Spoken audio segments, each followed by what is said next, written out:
comments and concerns about the plebiscite. I rise tonight to talk about penalty rates and the importance they have on the livelihood of everyday Australians. And I know this is a key issue in my home state of South Australia. For many, penalty rates are the difference between being able to pay the rent, put food on the table, or pay bills. And it's clear that the government has established the Productivity Commission for one reason and one reason only: to attack workers' rights by stealth. That's what it's about. And they may have put the work choices legislation to one side, but their ideological crusade against working people continues. They're still looking for an excuse to dust off work choices by another name. Now, the Commission have already recommended slashing penalty rates for Sundays and for retail and hospitality workers, and this is a blatant disregard for employers in these industries, implying that they're somehow less important than those who work in other sectors, that it's somehow okay to rip money away from those people, those who are trying to make ends meet. And I have to say, I do find it really baffling that you have people sitting here in this place earning almost $200,000, trying to rip away benefits from some of our nation's lowest paid workers. People sitting here in their ivory towers on the red leather trying to slash the benefits of those who are lowest paid in our community. Lowest paid in our community. Now, like many, I was hopeful that with a change of Prime Minister we might see a change of direction. A government that actually cares about workers and is willing to stand up for their interests. But of course we know that the Liberals are never going to deliver that, and it is becoming clearer and clearer that Prime Minister Malcolm Turnbull is towing the Abbott line. Tony Abbott 2.0 is here, and it won't be long before the Liberals start moving on their plans to cut penalty rates for nurses, midwives and emergency services. So what do penalty rates mean for Australian workers? And I did some promotion on my Facebook account asking my constituents to let me know about the impact of penalty rates. It's good that the Minister is here. Hopefully she will listen to these stories and take them into account. So I wanted to share some of those personal stories, and I'll start with Courtney. Courtney lives in my home state of South Australia. She's 18 and has just started university study in the area of nursing.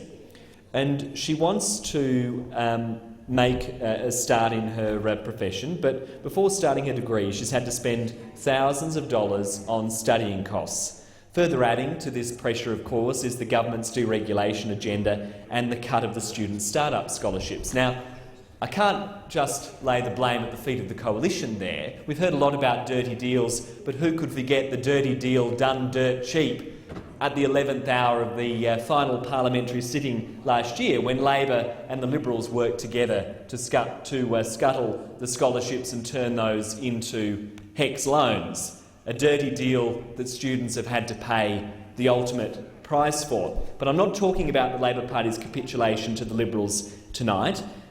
We could talk for much longer than 10 minutes on that. I'm talking about the issue of penalty rates.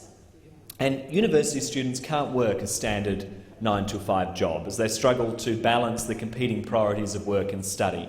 And they have less opportunity to earn an income. Every single dollar counts for university students. We know this. So Courtney works at a local bakery, and she says receiving penalty rates means that she is able to focus more time on her studies and have just enough money to enable her to continue with her learning. Now, do we have a government that's willing to support Courtney as she dedicates years studying at university to become a nurse, to work in a profession that will look after people within our community when they're unwell? No. We have a government that wants to rip away penalty rates and make it almost impossible to balance study and work commitments. When Courtney told her story, when she shared her story with my office, she explained exactly how important penalty rates are to people like herself.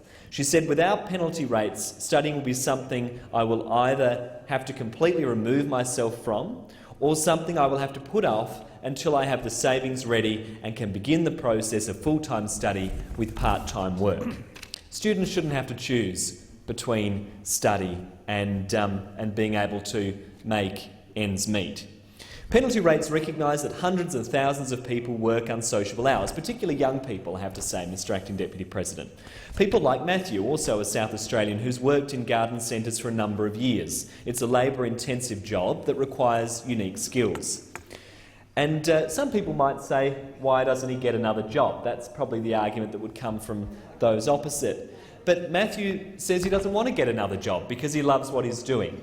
He says the enjoyment of helping people make their gardens, plan their veggie patches, bring life into their homes.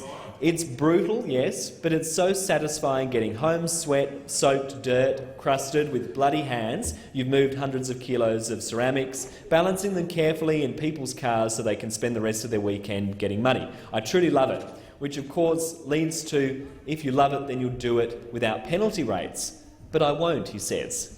He says, with penalty rates taken away, the weekly wage becomes far too low to live. Suddenly you're left wondering whether you can complete the basic food shopping and afford the weekly rent. Penalty rates don't account for this, but they do provide an offset. You miss a lot working weekends and public holidays. You miss weddings, birthdays, barbecues, social events, theatre performances, things like the Adelaide show. So you lose a lot too, and you also lose friends and your sense of value. So whilst penalty rates don't make up for it, it does mean you're getting enough to potentially travel to see people and attend social events. He says this is dangerous territory. We're already starting to belittle people based on their wage, claiming that they're not working real jobs, if they're in entry-level jobs. Well, they're not. These jobs help form the backbone and foundation for the rest of our economy. Penalty rates are important to make sure that everyone else understands these jobs matter, the people doing them matter, and to help stop a culture developing where a person's worth is based on their wage. Well, I couldn't agree more with the statements that Matthew has made. And Courtney and Matthew are just two examples. There are baristas around the country paying their way through university. There are mothers at supermarket checkouts having to miss children's weekend activities. There are emergency nurses missing special birthdays. All of these people rely on penalty rates. Yet we see a government once again on a crusade against workers' rights and against penalty rates. Well, the Greens will always fight tooth and nail against these changes, and we believe that employees must be adequately compensated for working odd hours and for giving up their precious personal time with their families and friends for work. And as I said before, Mr Acting Deputy President, it is a cruel irony that so often we see people who are some of the highest paid workers in this country, politicians, very high income earners, coming into this Senate chamber and saying, let's dud the benefits of some of our nation's lowest paid workers. What an appalling position that is to take.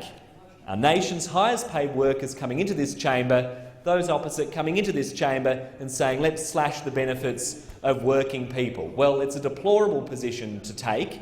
The Greens don't support that, and we will always defend the interests of working people, and we will always stand up for penalty rates, because we know that for so many people in our community, penalty rates are the difference between being able to get a meal on the table, being able to pay your rent on time. And I have to say, young people in particular are hardest. I'm surprised to see, Mr Acting Deputy President, the Labor Party heckling me when I'm giving a speech on the importance of penalty rates. I would have thought, despite all of the partisanship we've seen in this place, that this would be an issue where the Labor Party would actually be supportive of the Greens' position. But instead, I'm being heckled when I'm talking about the rights of working people. Might I say, if we want to talk about selling out low-income earners, I mentioned before the appalling deal that the Labor Party did at the 11th hour on the last day of parliamentary sitting last year when they slashed these student scholarships and turned them into a HECS loan. They've got more front than John Martin's when they start pushing this nonsense about people selling out. It's getting so old. It's getting so old. I think people can see through it. The Greens don't want to play politics with the issue of penalty rates. Seems like the Labor Party do tonight. We support the rights of working people and will always defend them in this place. Thank you, Senator Sim.